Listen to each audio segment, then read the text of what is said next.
Hello everyone. So let us start our next class on the UPSC mains answer writing.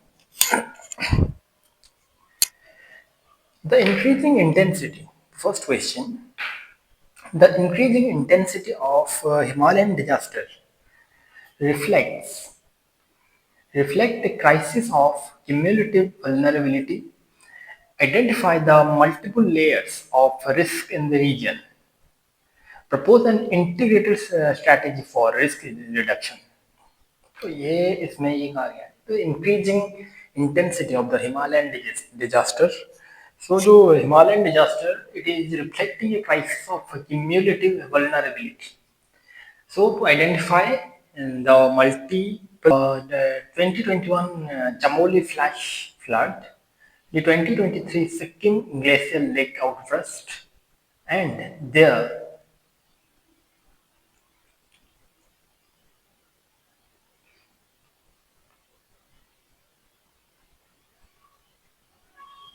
the 2023 Sikkim glacial lake outburst and the recurrent landslides in the Himachal Pradesh highlight systemic vulnerability arising from a confluence of fragile geology, erratic climate pattern, and unsustainable development.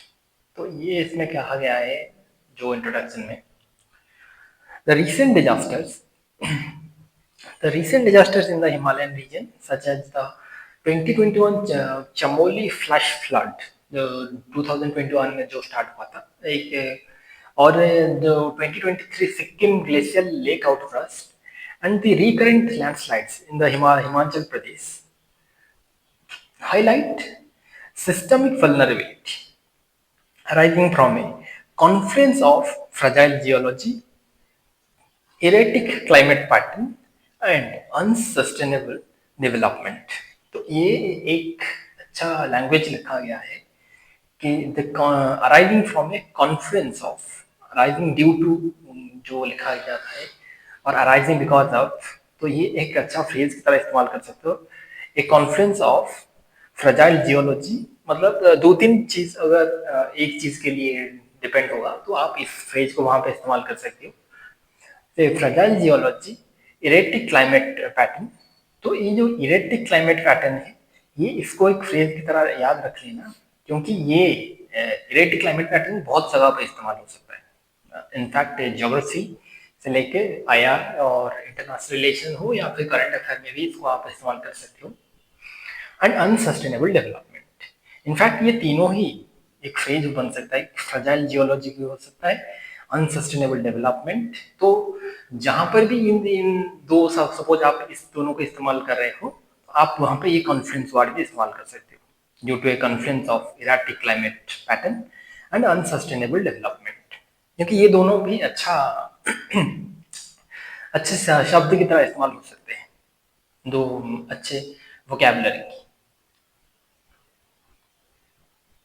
The intensifying frequency and scale of such events underscore a crisis rooted not in singular causes but in overlapping cumulative risk. So इसमें ये कहा गया है the intensifying frequency and scale of such events underscore a crisis. तो ये जो underscore word है ये इसको याद रख लेना. ये एक अच्छा फ्रेज की तरह इस्तेमाल हो जाएगा. Underscore a crisis it is highlighting the crisis or it is showing how the importance. So rooted not in singular causes. आप सिंगल कॉज ना लिख के सिंगुलर कॉजेस एक अच्छा फ्रेज इस्तेमाल वोकैबुलरी की तरह हो सकता है, एक अच्छा इंप्रेशन ला सकता है. But in overlapping cumulative risk. Cumulative risk जो है ये भी एक अच्छा फ्रेज बन सकता है. तो इन वर्ड्स को याद रख मतलब नोट डाउन करके रखिए, कहीं ना कहीं ये इस्तेमाल हो जाएगा आपका बहुत ज्यादा. Description. The Himalayas are inherently vulnerable. The Himalayas are inherently vulnerable due to young and unstable geology, marked by active tectonic movement and steep slope. So they are inherently vulnerable due to young and unstable geology marked by active tectonic movement and steep slope. ये एक अच्छा इस्तेमाल हो सकता है जहाँ पर भी आप हिमालयन रीजन सपोज कीजिए कि आप फिर किसी भी जो माउंटेन रीजन हो गया तो वहाँ पे आप जब भी आप लैंडस्लाइड्स हो या जो क्लाइमेट के ऊपर लिख रहे हो तो due to young and unstable geology ये एक अच्छा फ्रेज हो सकता है ये बहुत सारी जगहों पर इस्तेमाल होने के लिए. Next is climate change. Climate change is exacerbating these risk. तो ये exacerbating एक बहुत अच्छा वर्ड है, ये बहुत ज़्यादा इस्तेमाल भी हुआ है, मैंने भी इसको किया है.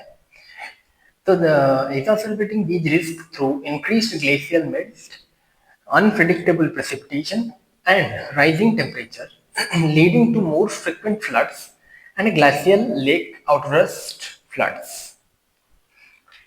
Glacial lake outburst flood GLOF, इसको याद रख लेना, ये बहुत जगह पे इस्तेमाल होगा. Human induced factors such as unregulated hydropower project and deforestation further destabilize the terrains. तो ये एक अच्छा कॉज है इसका कि the hydro on construction of hydropower project and deforestation एक बड़ा रीजन है इस the due to and in the formation of the unstable geology in the Himalayan region. Poor land use, next is poor land use planning, lack of risk sensitive infrastructure and marginalized mountain communities compound the crisis by limiting resilience and adaptive capacity. तो इसमें यही इस point में यही कहा गया है कि पुअर लैंड यूज की जो प्लानिंग हो सकता है, रिस्क सेंसिटिव इंफ्रास्ट्रक्चर की भी वहाँ पर जरूरत नहीं है, वहाँ पर जो भी बहुत ज़्यादा कम है, और मार्जिनलाइज्ड माउंटेन कम्युनिटीज, जो कम्युनिटीज वहाँ पर रह रहे तो वो भी ज़्यादा अवेयर नहीं है, वो भी एजुकेटेड नहीं है, तो इसलिए और कंपाउंडिंग द क्राइसिस, ये कंपाउंड द क्राइसिस एक अच्छा फ्रेंड की तरह इस्तेमाल कर लेना. कहीं पर भी कंपाउंड द क्राइसिस, जहाँ पर भी एक नेगेटिव चीजें आप लिख रहे हो, इस तरह से एक फ्रेज को इस्तेमाल कर सकते हो, compound the crisis. An integrated risk reduction strategy must include. तो ये क्या रिडक्शन स्ट्रैटेजी हो सकती है? Early warning system. First is early warning system, expand glacial lake monitoring and real-time hazard alert, land use regulations, enforce zoning law to prevent construction in vulnerable zones, community engagement, build local capacity through education, preparedness, drill and traditional knowledge. तो community engagement हो गया, और land की जो early warning system, community engagement, land use, institutional coordination. So harmonies effort among central, state and local bodies with a Himalayan focused policy framework. Harmonize efforts. So the things will harmonize efforts among central, states and local body. तो जो coordination की बात हो रही है, institutional coordination की, और climate adaptive infrastructure, ये एक बहुत इंपॉर्टेंट. तो इस क्लाइमेट एडेप्टिव इंफ्रास्ट्रक्चर ये एक अच्छा वर्ड्स हो सकता है, फ्रेज हो सकता है, फ्रेज को इस्तेमाल कर सकते हैं आप. Promote green and resilient development with ecological restoration. Next is confusion. The Himalayan region demands climate sensitive development rooted in long-term ecological security. A holistic science-backed and community-driven approach is imperative to reduce risk and ensure sustainable resilience against future disasters. तो ये एक अच्छा phrase हो सकता है, holistic science backed and community driven approach. इसे ये town planning में भी बहुत इस्तेमाल हो सकता है। Science backed and community driven approach is imperative to reduce risk and ensure sustainable resilience against future disasters. Next question. Private sector. So next question is the private sector optimism. Optimism in intermediate goods contract with stagnation in capital and consumer goods. Analyze this divergence. Examine what it reveals about India's investment climate. Propose a measure to correct this imbalance. तो ये जो private sector economy में ये एक सवाल है कि the private sector optimism in intermediate good contracts with stagnation in capital and consumer goods. तो कैपिटल गुड, कंज्यूमर गुड और इंटरमीडिएट गुड्स जो है ये आपको इकोनॉमी में भी पता होगा। जो कंज्यूमर गुड्स मतलब जो कंज्यूमर रिलेटेड होता है, और कैपिटल गुड मतलब जो मशीनरी होते हैं, हैवी मशीनरी, मतलब जो फैक्ट्री को अगर आप कहोगे कैपिटल गुड तो इसका कस्टमर हो गया, जो प्रोडक्ट निकलेगा वो है कंज्यूमर गुड। और ये जो इंटरमीडिएट गुड्स है, इंटरमीडिएट गुड्स जो है वो बीच में इस्तेमाल होता है, मतलब मैन्युफैक्चरिंग में जो इस्तेमाल हो रहा है। मीन्स फैक्ट्री हैवी मशीनरी लगने के बाद भी हमें ऐसे बहुत सी छोटी छोटी चीज़ों की इस्तेमाल होती है जिससे वो प्रोडक्ट की जो प्रोडक्शन में बहुत ज़्यादा मदद करने के लिए छोटे छोटे की इंटरमीडिएट गुड्स होते हैं। तो इसी को ये तीनों। So introduction. So the latest industrial output trend, जो ये इंडस्ट्रियल आउटपुट ट्रेंड की बात हो रही है, क्या है वो? Reveals a stark divergence. While intermediate goods show sign of revival, capital and consumer goods remain stagnant.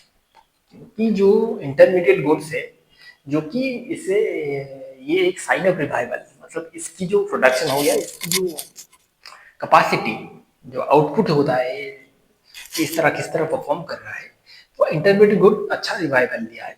Capital and consumer good वो स्टैग्नेंट हो गए। This asymmetry observed in IIP index of industrial production and purchasing managers index. So index of industrial production तो आप समझ रहे हो, और purchasing managers index मतलब ये जो सेल्स मैनेजर्स, मतलब जो ऑफिस में जो कंपनी बना रहा है उस मैनेजर को तो पूछा जाता है कि आपकी यहाँ पे कितनी ऑर्डर्स आ रहे हैं, आप कितना प्रोडक्ट बेच रहे हो, या फिर कितनी प्रोडक्शन हो रही है, डिमांड क्या है आपकी कंपनी का। तो इससे बनाया जाता है purchasing manager index. Data underlines deep rooted demand sided imbalance and investment hesitancy in the Indian economy. तो ये जो डेटा दिखा रहा है कि डिमांड साइड में बहुत ज्यादा कम हो रहा है, कि डिमांड कम हो रहा है, डिमांड ज्यादा आ नहीं रहा है, तो ऑर्डर कम हो रहा है। तो description, intermediate goods which reflect intersectoral linkage have witnessed moderate recovery, possibly driven by restocking and supply chain normalization. तो ये इंटरमीडिएट गुड इसलिए ज्यादा प्रोडक्शन हो रहा है, इसका डिमांड इसलिए ज्यादा है क्योंकि ये बहुत सारे सेक्टर को मिलाता है। ये बहुत सारे, मतलब एक जगह पे अगर प्रोडक्शन होगा तो ये बहुत सारे मल्टीपल सेक्टर इसका इस्तेमाल हो रहा है, तो इसीलिए उसका थोड़ा सा डिमांड ज्यादा है। In contrast capital goods like the heavy machine, which is a proxy for private investment, show subdued growth, signaling caution, private capex and tepid business confidence. तो tepid business confidence एक फ्रेज की तरह इस्तेमाल हो सकता है इकोनॉमी में। Not strong and energetic, tepid मतलब। Similarly, consumer durables continue to underperform. जो कंज्यूमर गुड्स है वो भी अंडर परफॉर्म कर रहा है, particularly in rural and low income segment, reflecting weak disposable income and inflation reduced induced consumption fatigue. चीजों की इन्फ्लेशन इंड्यूस्ड कंजप्शन फैटिक का मतलब है कि अगर चीजों की डिमांड ही मतलब पैसे की प्राइस बहुत ज्यादा बढ़ जाएगा तो कंजप्शन भी कम हो जाएगा, मतलब चीजें लोग वहां पे फैटिक हो जाएंगे, टायर्ड हो जाएंगे कि हम खरीद नहीं पाएंगे, इसीलिए इसको inflation induced consumption फैटिक। This divergence has critical implication for, तो ये जो है this divergence has critical implication for India's investment climate. Persistent underperformance in capital goods suggests a lack of robust private sector investment appetite. So, underperformance of capital in capital goods is suggesting a lack of robust private sector investment appetite, constrained by global uncertainties, high interest rate, and lagging credit uptake. Private sector investment appetite बहुत अगर कम होगा तो capital goods factory क्यों हम setup करेंगे जब क्या private sector में कोई इसको इस्तेमाल ही नहीं कर रहा है। तो इस तरह इसी पे कहा गया है कि कंस्ट्रेंट और also constraint by global uncertainties and high interest rate, ये भी एक बहुत, तो ये एक तो बहुत अच्छा साइन नहीं है कि इकोनॉमी के लिए। Stagnation in consumer goods indicates fragile domestic demand, undermining incentives for capacity expansion. The stagnation in consumer goods indicate fragile domestic demand. Collectively, this signals an unsynchronized recovery where input side resilience is not matched by and demand momentum. ये एक अच्छा phrase हो सकता है, and demand momentum input side resilience, मतलब हम production तो कर रहे हैं लेकिन डिमांड नहीं है ज्यादा। To correct this imbalance, a multi-pronged strategy is essential, boosting rural demand through targeted MNREGA support, reducing indirect tax burden on key consumption items, and offering production-linked subsidies for consumer durables could revive the household spending.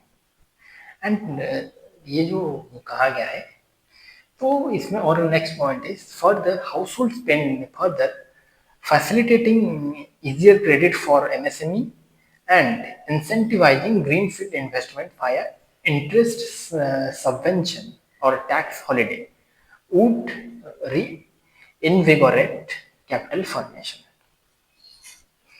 ये reinvigorate ये एक अच्छा phrase हो सकता है, मतलब फिर से चीजों को जिंदा कर देना, ये फिर से reinvigorate कैपिटल फॉर्मेशन एक अच्छा फ्रेज हो सकता है। Conclusion, sustainable industrial growth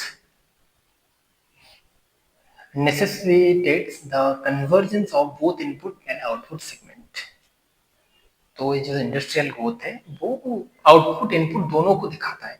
A coordinated approach addressing demand stimulation and investment revival is imperative for holistic economic recovery. For holistic economic recovery ये एक अच्छा फ्रेज की तरह इस्तेमाल हो सकता है, इसको याद नोट डाउन कीजिए। सो ये था आज का 2 सवाल।